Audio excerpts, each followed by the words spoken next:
মালদা। সারা রাজ্যে বিজেপি ভোটে এগিয়ে আছে।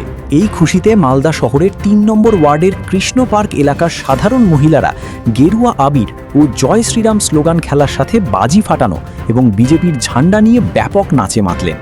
তারা জানাচ্ছেন, আমরা শিক্ষিত হয়ে কোনো চাকরি পাচ্ছি না, নারীদের সুরক্ষা নাই, রাত ৮টার পরে বেরোনো নিষেধ, তাই আমরা রাত দিন এক করে দিয়ে খেটে বিজেপিকে জিতিয়েছি।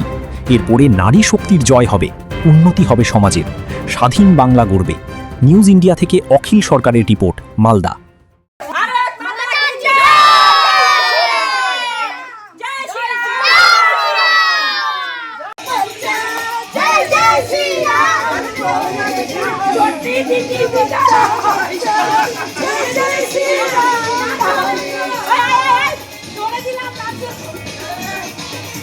কারণ এত বছর আমাদের নারী সুরক্ষা ছিল না, এবার আমাদের নারী সুরক্ষা পেলাম। তাই আমরা সব মহিলা মিলে পাড়ায় পাড়ায় সব গেরুয়া আবির নিয়ে সেই আনন্দ করছি। আমাদের নারী সুরক্ষা ছিল না, উনি বলেছিলেন রাত্রি ৮টার পরে কোনো মহিলা বাড়ি থেকে বেরোতে পারবে না, কিন্তু আমাদের রাত্রি ৮টার পরে অনেকের কাজ কর্ম, অনেকে অনেক কাজে যুক্ত থাকে, তারা কিভাবে রাত্রি ৮টার পরে বাড়ি থেকে বেরোবে না? খুবই আনন্দ করছি আমরা, খুবই আনন্দ। কারণ হচ্ছে এর আগের বার ভোটে আমরা আশা করেছিলাম যে বিজেপি জিতবে, কিন্তু সত্যি খুবই নিরাশ হয়েছিলাম। এত ভোটে জিতেছে যে আমাদের আনন্দের আসছে, মানে আমরা ভাবতে পারি না, ভেবেছি কিন্তু যে জিতেছে তার জন্য আমরা খুবই আনন্দ।